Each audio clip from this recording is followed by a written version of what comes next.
4월 22일 수요일 저녁입니다. 저녁 예배로 여러분을 초대합니다. 우리 다 함께 사도신경으로 신앙 고백함으로 수요일 저녁 예배 시작하겠습니다. 전능하사 천지를 만드신 하나님 아버지를 내가 믿사오며 그 외아들 우리 주 예수 그리스도를 믿사오니 이는 성령으로 잉태하사 동정녀 마리아에게 나시고 본디오 빌라도에게 고난을 받으사 십자가에 못 박혀 죽으시고 장사한 지 사흘 만에 죽은 자 가운데서 다시 살아나시며 하늘에 오르사 전능하신 하나님 우편에 앉아 계시다가 저리로서 산 자와 죽은 자를 심판하러 오시리라. 성령을 믿사오며 거룩한 공예와 성도가 서로 교통하는 것과 죄를 사하여 주시는 것과 몸이 다시 사는 것과 영원히 사는 것을 믿사옵나이다. 아멘. 찬송가 563장 예수 사랑하심을 함께 찬양하면서 우리를 향한 하나님의 사랑을 찬양하겠습니다.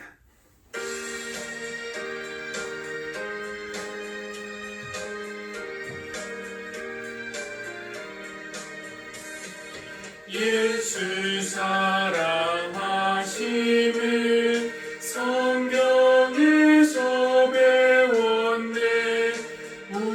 우리들은 약하나 예수 권세만 도다. 날 사랑하심 날 사랑하심 날 사랑하심 성경에 쓰였네. 나를 사랑하시고 나의 죄를 다 씻어 하늘 문을 여시고 들어가게 하시네. 날 사랑하심 날 사랑하심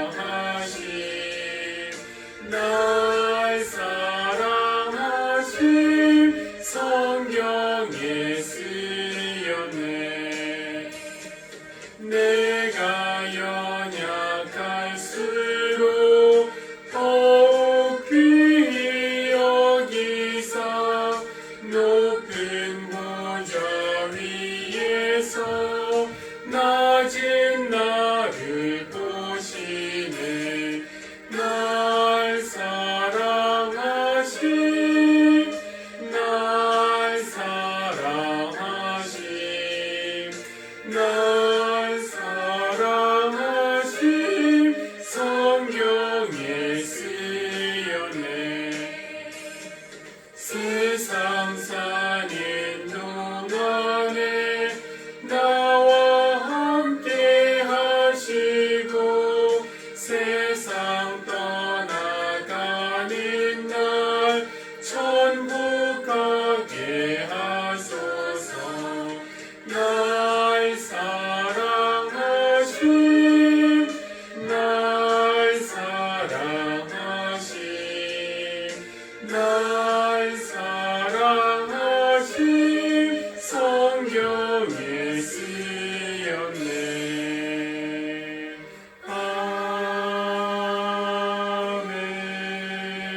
아멘.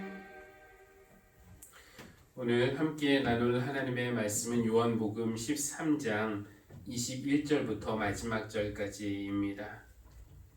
요한복음 13장 21절부터 38절까지 제가 봉독하겠습니다. 예수께서 이 말씀을 하시고 나서 마음이 괴로우셔서 환히 드러내어 말씀하셨다. 내가 진정으로 너에게 말한다. 너희 가운데 한 사람이 나를 팔아넘길 것이다. 제자들은 예수께서 누구를 두고 하시는 말씀인지 몰라서 서로 바라다 보았다. 제자들 가운데 한 사람 곧 예수께서 사랑하신 제자가 바로 예수의 품에 기대어 앉아 있었다. 시몬 베드로가 그에게 고갯짓을 하여 누구를 두고 하시는 말씀인지 여쭈어보라고 하였다. 그 제자가 예수의 가슴에 바싹 기대어 주님 그가 누구입니까? 하고 물었다. 예수께서 대답하셨다. 내가 이 빵 조각을 적셔서 주는 사람이 바로 그 사람이다. 그리고 그 빵 조각을 적셔서 시몬 가룟의 아들 유다에게 주셨다. 그가 빵 조각을 받자 사탄이 그에게 들어갔다. 그때 예수께서 유다에게 말씀하셨다. 내가 할 일을 어서 하여라. 그러나 거기 앉아 있는 사람들 가운데서 아무도 예수께서 그에게 무슨 뜻으로 그런 말씀을 하셨는지를 알지 못하였다. 어떤 이들은 유다가 돈자루를 맡고 있었으므로 예수께서 그에게 명절에 그 일행이 쓸 물건을 사라고 하셨거나 또는 가난한 사람들에게 무엇을 주라고 말씀하신 것으로 생각하였다. 유다는 그 빵 조각을 받고 나서 곧 나갔다. 때는 밤이었다. 유다가 나간 뒤에 예수께서 말씀하셨다. 이제는 인자가 영광을 받았고 하나님께서도 인자로 말미암아 영광을 받으셨다. 하나님께서 인자로 말미암아 영광을 받으셨으면 하나님께서도 몸소 인자를 영광되게 하실 것이다. 이제 곧 그렇게 하실 것이다. 어린 자녀들아, 아직 잠시 동안은 내가 너희와 함께 있겠다. 그러나 너희가 나를 찾을 것이다.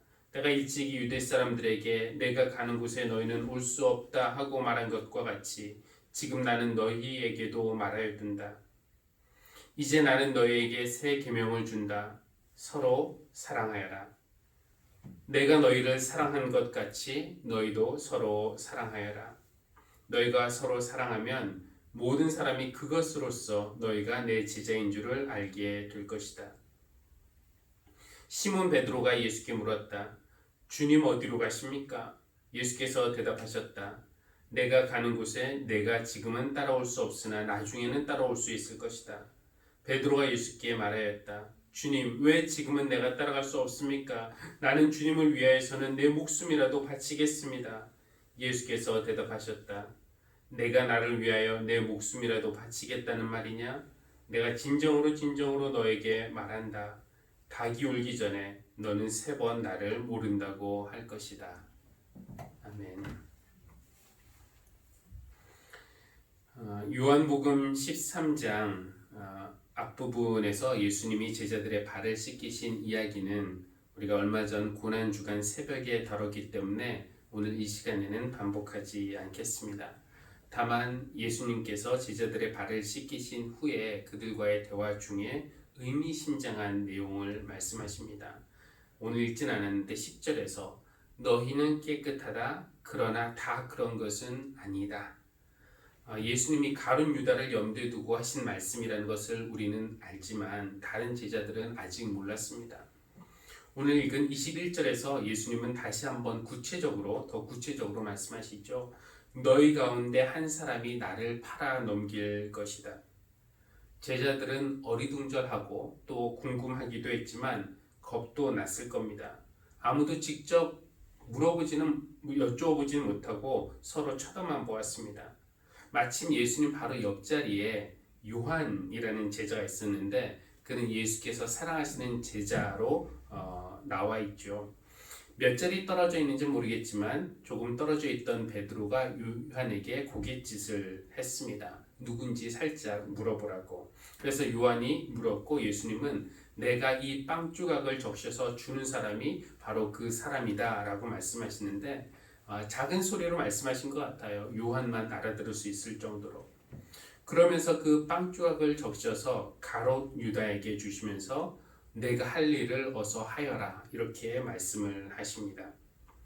나머지 제자들은 그 말을 제대로 이해하지 못하고 유다가 돈자루를 맡고 있었으므로 즉 그 그룹 중에서 회계 업무를 담당했기 때문에 명절에 필요한 물건을 사오라든가 아니면 가난한 사람들에게 무엇을 주라고 말씀하신 것으로 생각했다고 합니다.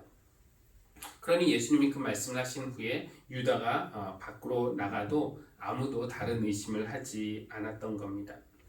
오늘은 가룟 유다에 대해서 잠시 생각을 해보려고 하는데요.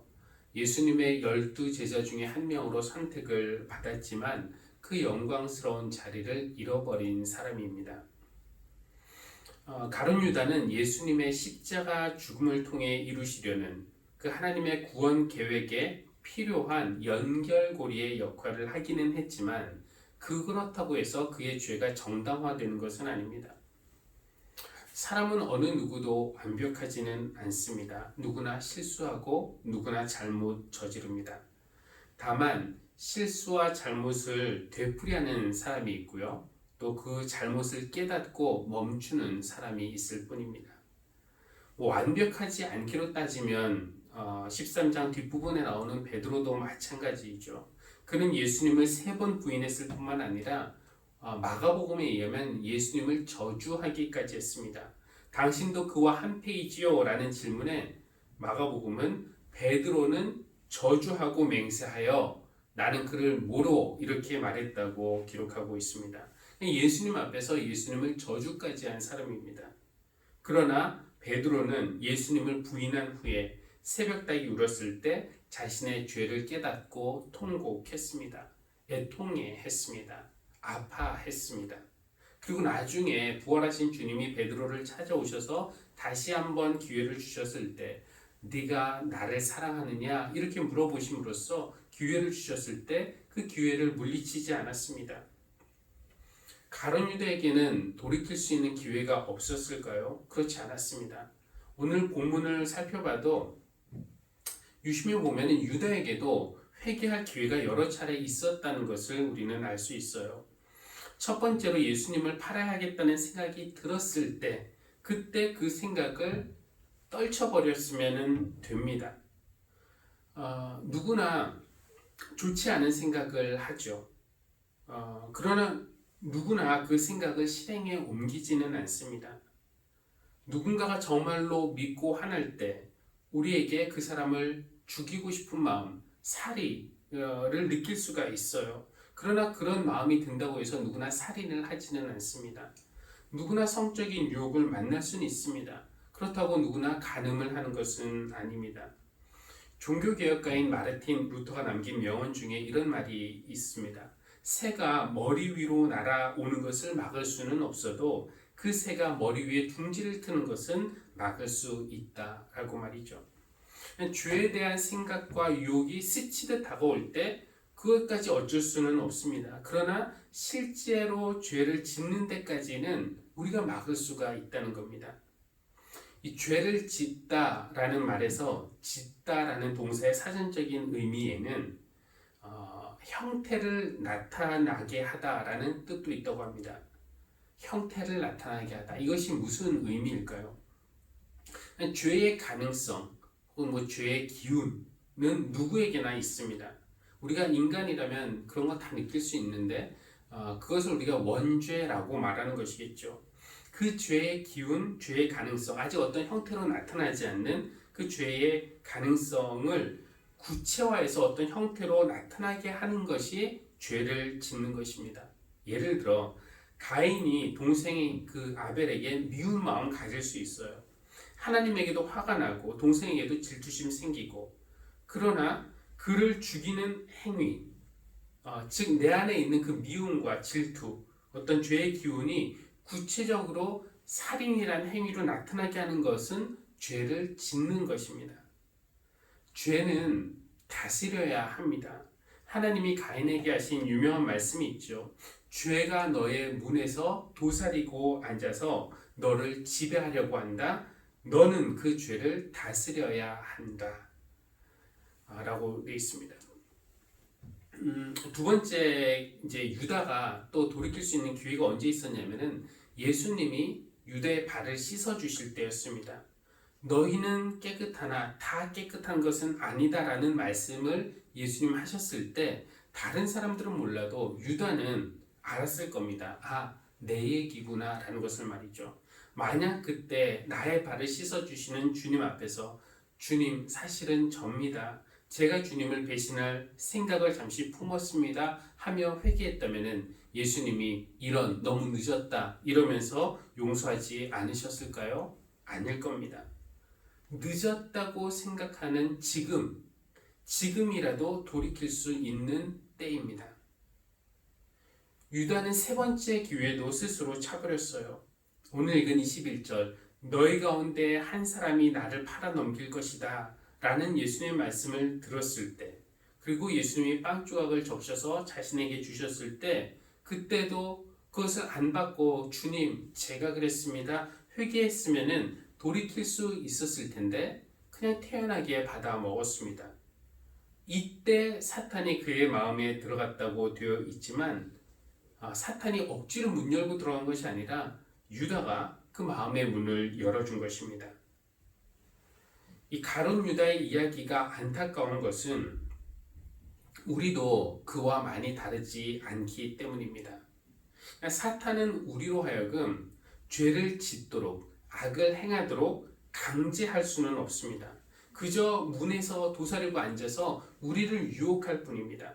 그런데 그 유혹에 쉽게 넘어갈 뿐만 아니라 죄를 지은 다음에 돌이킬 수 있는 기회가 사실 우리에게도 여러 번 주어지는데 돌이키고 싶지 않은 마음, 너무 늦었다는 생각, 그냥 자포자기하는 그런 경향, 이런 시험과 유혹을 이길 수 있는 것이 정말 우리가 필요한 그런 영적인 힘이 아닐까 싶습니다. 예수님이 우리에게 가르쳐 주신 기도, 우리를 시험에 들지 않게 하시고 악에서 구하여 주십시오 라는 그 기도가 우리에게 절실하게 필요합니다. 죄를 우리가 다스릴 수 있는, 죄를 짓는 데까지 이르지 않게 하는 그런 영적인 힘, 그리고 우리에게 죄를 깨닫게 되었을 때 돌이킬 수 있는 기회가 올 때 그것을 놓치지 않도록 하나님께서 우리 모두에게 은혜를 베풀어 주시기를 바랍니다. 유다가 나간 뒤에 예수님은 이제 때가 가까운 것을 아시고 제자들에게 마지막 가르침을 주시는데요. 유명한 34절 35절 말씀, 이제 나는 너희에게 새 계명을 준다. 서로 사랑하여라. 내가 너희를 사랑한 것 같이 너희도 서로 사랑하여라. 너희가 서로 사랑하면 그것으로써 모든 사람이 너희가 내 제자인 줄을 알게 될 것이다. 우리가 예수님의 제자인 것을 세상이 어떻게 알 수 있겠습니까? 우리가 기독교인이라는 이름표를 달고 다니는 것도 아니고, 기독교인이라고 해서 우리 얼굴에서 광채나는 것도 아니고, 겉보기에는 세상 사람이나 우리나 다를 것이 없습니다. 물론 누군가가 우리에게 예수 믿으십니까? 물어볼 때 우리가 네 하고 대답하면은 사람들은 우리가 예수님의 제자인 줄 알겠죠. 또 우리가 주일에 교회 가는 모습을 보고, 우리가 십자가 목걸이 하는 모습을 보고, 식당에서 밥 먹기 전에 기도하는 모습을 보고도 세상은 우리가 교회 다니는 사람인 것을 알 수 있습니다. 그러나 예수님은 이런 방법이 아니라 다른 방법으로 세상이 우리가 예수님의 제자인 걸 알길 원하셨습니다. 바로 우리가 서로 사랑하는 모습을 보고. 그런데 이 사랑이라는 것이 쉽지만은 않죠. 특히 예수님이 말씀하시는 사랑은 우리가 흔히 알고 느끼고 행하는 사랑과는 차이가 있죠. 사랑은 인간의 삶에서 떼어낼 수 없는 부분이기도 합니다. 우리는 사랑이 무엇인지 충분히 알 만큼 어려서부터 사랑을 받아오기도 했고 또 사랑을 해보기도 했습니다. 사랑 때문에 웃기도 하고 울기도 하고, 사랑 때문에 세상을 다 가진 것 같은 느낌도 가져보고, 또 사랑 때문에 세상을 다 잃은 것 같기도 해보고, 우리도 나름 사랑에 대해서 전문가라고 생각할 수도 있지만, 그러나 우리는 종종, 너무 자주 사랑에 실패합니다. 왜일까요?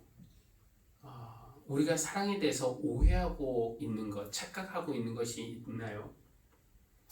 많은 사람들이 사랑은 설레는 감정이라고 생각을 합니다. 물론 그것이 사랑의 한 부분일 수는 있지만 그것만이 사랑은 아닐 겁니다. 또 어떤 사람은 사랑은 갖는 것, 소유하는 것이라고 생각합니다. 사랑하면은 쟁취하라 라는 구호를 외치면서 사랑하는 것을, 사랑하는 사람을 손에 넣으려고 합니다. 예수님은 우리에게 서로 사랑하라는 새 계명을 주실 때 내가 너희를 사랑한 것 같이 라고 말씀하셨어요. 예수님이 우리를 어떻게 사랑하셨습니까? 예수님이 우리에게 보여주신 사랑은 어떤 모습일까요?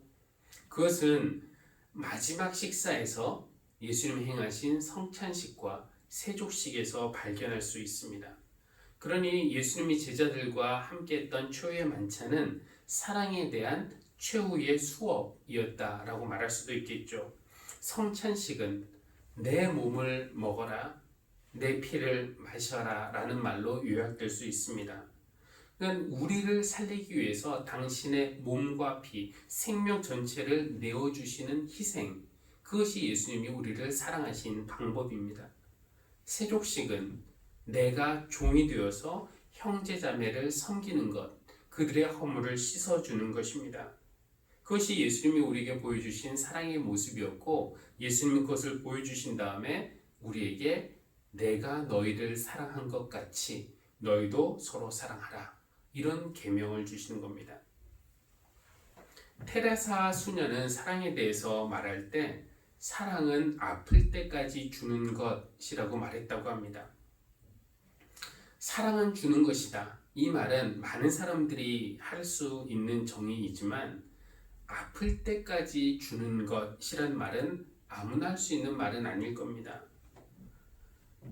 정말 내가 마음이 아플 때까지 다 준 후에, 내가 손해를 볼 때까지 다 준 후에 상대방에게서 그 사랑의 열매가 일어나는 것, 사랑의 열매로 변화가 일어나는 것을 본 사람만이 사랑은 아플 때까지 주는 것이다 라는 말을 확신에 차서 할 수 있을 것입니다. 최후의 만찬이 사랑에 대한 마지막 가르침이었다면 십자가는 주님의 마지막 사랑의 실천이었습니다. 말로만 가르치지 않으시고 실천으로 행하시고 보여주신 것, 그러니까 십자가야말로 예수님이 보여주신 사랑의 극치입니다. 우리는 그 사랑에 감사하긴 하지만 또 한편으로는 예수님의 말씀이 두렵기도 합니다. 서로 사랑하라, 이렇게만 말씀하셨다면 어느 정도 감당할 수 있겠지만 내가 너희를 사랑한 것 같이 너희도 서로 사랑하라 라는 말씀은 너무나 큰 부담이죠. 어떻게 우리가 주님처럼 사랑할 수 있겠습니까? 아플 때까지 주는 사랑, 그 희생과 섬김을 하기에는 좀 두렵습니다. 망설여지고요. 정말 아플 때까지 주다가 마지막에 너무 내가 아프지 않을까, 정말 아무것도 남지 않을까 봐 상대방에게 다 퍼주어서 사랑을 했는데 아무 변화도 없고 아무 열매도 없어서 내가 실망하게 될까봐, 내가 가진 사랑의 힘 다 소진하고 남은 것이 없을까봐, 남은 것은 좌절과 패배의식밖에 없을까봐 걱정이 되기도 합니다. 그럴 때 우리는 내가 너희를 사랑한 것 같이 라는 말 속에 들어있는 예수님의 사랑의 힘, 그것을 찾고 느껴야 합니다. 우리에게 아무것도 남은 것 같지 않을 때에도 끝까지 남아있는 것은 무엇인가? 우리를 향한 예수님의 사랑입니다. 그것은 영원히 없어지지 않는 것입니다. 그러니까 우리가 누군가를 사랑해야 되는데 사랑하기가 힘들 때 하나님이 여러분을 먼저 사랑하신 것을 애써 기억해 보십시오. 이 예배를 다 마친 후에 오늘 제가 한 말이나 읽은 성경 말씀 아무것도 기억나지 않아도 한 가지만 기억하시면 좋겠는데, 예수님은 당신을 사랑하신다는 사실, 그 말씀이 제가 여러분에게 전달해 주는 말이 아니라 주님의 음성으로, 내가 너를 사랑한다 라는 음성으로 여러분의 마음속에 들리고 또 믿어지는 은혜가 있기를 바랍니다. 물론 우리의 상황이나 우리의 감정의 상태에 따라서 이 말씀이 쉽게 믿어질 수도 있고 안 믿어질 수도 있지만, 우리의 믿음의 근거는 우리의 상황이나 우리의 감정이 아니라 바로 말씀이죠. 성경에 그렇게 쓰여 있기 때문에 오늘 우리가 찬송가도 불렀지만 날 사랑하심 성경에 쓰였네. 성경에 쓰여 있는 것이기 때문에 믿기로 애쓰는 것, 믿기로 결정하는 것, 결단하는 것이 바로 믿음이라고 할 수 있겠습니다. 우리가 매번 거울을 볼 때마다 나는 하나님의 사랑을 받는 사람이다 라고 여러분 말해 보십시오. 매번 성경을 읽을 때마다 이 성경을 통해서 하나님이 나에게 해주시는 말씀이 나는 너를 사랑한다 라는 것을 믿고 나는 예수님의 사랑을 받고 있는 사람이다 라는 말을 내뱉어 보십시오. 그럼 우리의 삶이 분명히 더 풍성해질 것입니다. 실제로 그런 심리학적인 용어가 있는데요. 거울 자아 이론 혹은 영상 자아 이론이라고 번역되는 것 같은데, 이 이론에 따르면은 우리에게 중요한 존재, 그것이 뭐 남편이나 아내, 부모님, 뭐 선생님 등이 될 수가 있겠는데, 우리에게 중요한 존재가 우리에 대해서 생각하는 그 모습대로 그 모습만큼 우리가 되어진다는 이론입니다. 예를 들어서 제 인생에 있어서 제가 아버지를 중요하게 생각하는데, 아버지가 저에 대해서 뭐 훌륭한 목사가 될 자질이 없다라고 느끼고 믿는다는 것을 제가 안다면은, 저는 그 아버지의 기대 혹은 생각보다 제한보다 절대로 더 훌륭한 목사가 될 수 없는 겁니다. 반대로 만약에 제가 아내를 제 인생에 있어서 가장 중요한 존재로 여기고 있는데, 아내가 저에 대해서 긍정적인 믿음과 사고를 가지고 있다면은 저는 그만큼 커질 수 있다는 것이죠. 그러니 만약에 우리가 하나님께서 우리를 얼마나 사랑하시는지 진심으로 알고 믿는다면은, 만약에 우리가 거울을 보면서 내 인간적인 눈에 비치는 내 모습을 보는 것이 아니라 하나님께서 사랑의 눈으로 바라보시는 나의 모습을 볼 수 있다면, 그러면 우리의 삶이 얼마나 풍성해지겠습니까? 우리가 하나님의 사랑을 받는 소중한 존재라는 것을 기억하고 믿을 때에, 바로 그 기억에서부터, 그 믿음에서부터 나 자신을 사랑할 수 있는 힘이 생기는 것이고, 또 형제자매를 사랑할 수 있는 힘이 발생하는 것입니다. 그 사랑이 우리를 풍요롭게 합니다. 그 힘으로 서로 사랑합시다. 그때 세상은 우리가 예수님의 지제인 줄을 알게 될 것입니다. 우리 하늘씨앗 교회가 그런 식으로 세상에 예수님의 제자들로 알려지는 그런 교회가 되기를 간절히 바랍니다. 우리 함께 찬양하겠는데, 그 사랑 얼마나, 함께 찬양하겠습니다.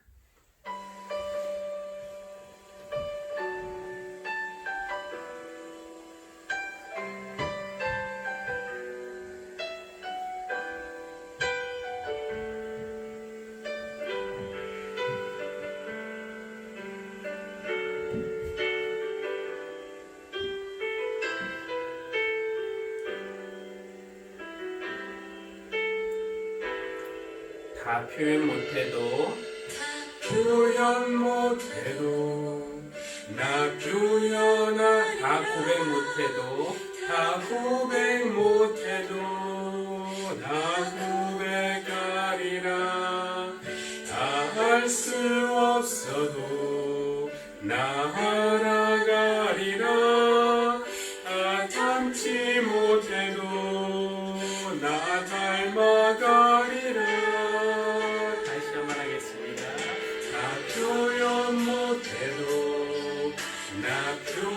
표현하리라. 다 고백 못해도 나 고백하리. 다 알 수 없어도 나 알아가리라. 다 담지 못해도 나 닮아가리라. 그 사랑 얼마나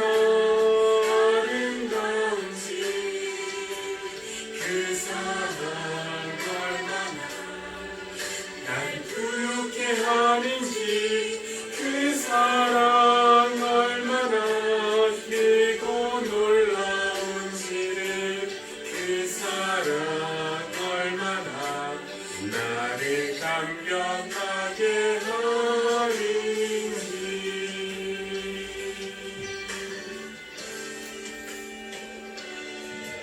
다 표현 못해도 나 표현하리라.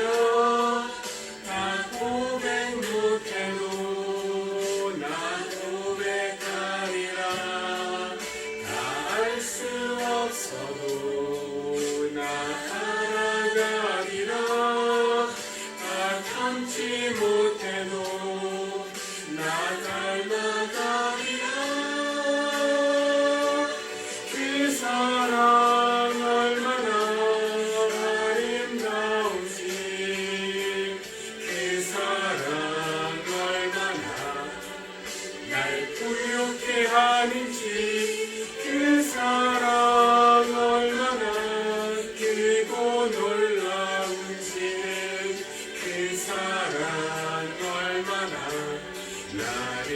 감격하게 하는지.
하는지 그 사랑 얼마나 크고 놀라운지를 그 사랑 얼마나 나를 감격하게 하는지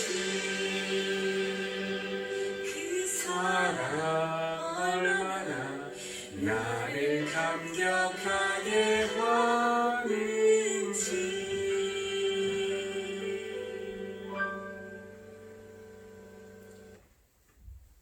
기도하시겠습니다. 하나님, 오늘 수요 저녁 예배 영상으로 드리는 우리 모든 성도들을 기억하여 주시고 저들을 주 품에 안아주시고 또 세상이 줄 수 없는 평안을, 사랑을 허락해 주시기를 기도합니다. 여러 가지 아픔과 슬픔과 두려움과 불안이 우리 안에 있습니다. 그런 것들 때문에 우리가 평정심과 믿음을 잃고 쉽게 죄를 짓기도 합니다. 그 죄의 결과로 상처를 주고받을 뿐만 아니라 더 큰 아픔과 소외 속에서 고통당하는 저희를 긍휼히 여겨주십시오. 죄는 늘 문에서 도사리고 앉아서 우리를 유혹하나 죄를 다스리며 이길 수 있는 능력을 허락하여 주시고 혹시 죄를 짓더라도 결코 하나님에게는 너무 늦음은 없다는 것을 믿고 기회가 주어질 때마다 돌이킬 수 있는 지혜와 용기도 허락해 주십시오. 오늘 주님이 주신 새 계명을 소중하게 받아들입니다. 우리 교회가 형제자매가 서로 사랑하되 주님이 우리를 사랑하신 것처럼 사랑하게 해주십시오. 우리가 서로를 사랑하는 모습을 통해서 세상이 우리를 예수 믿는 사람으로 알게 해주십시오. 우리의 사랑이 역부족인 것을 느낍니다. 그러나 그것을 느낄 때마다 성찬을 통해서, 세족을 통해서, 그리고 십자가를 통해서 보여주신 주님의 사랑을 기억합니다. 그 사랑 얼마나 아름다운지, 그 사랑 얼마나 우리를 부욕해 하는지, 그 사랑 얼마나 크고 놀라운지, 그 사랑 얼마나 우리를 감격하게 하는지 그 사랑을 찬양합니다.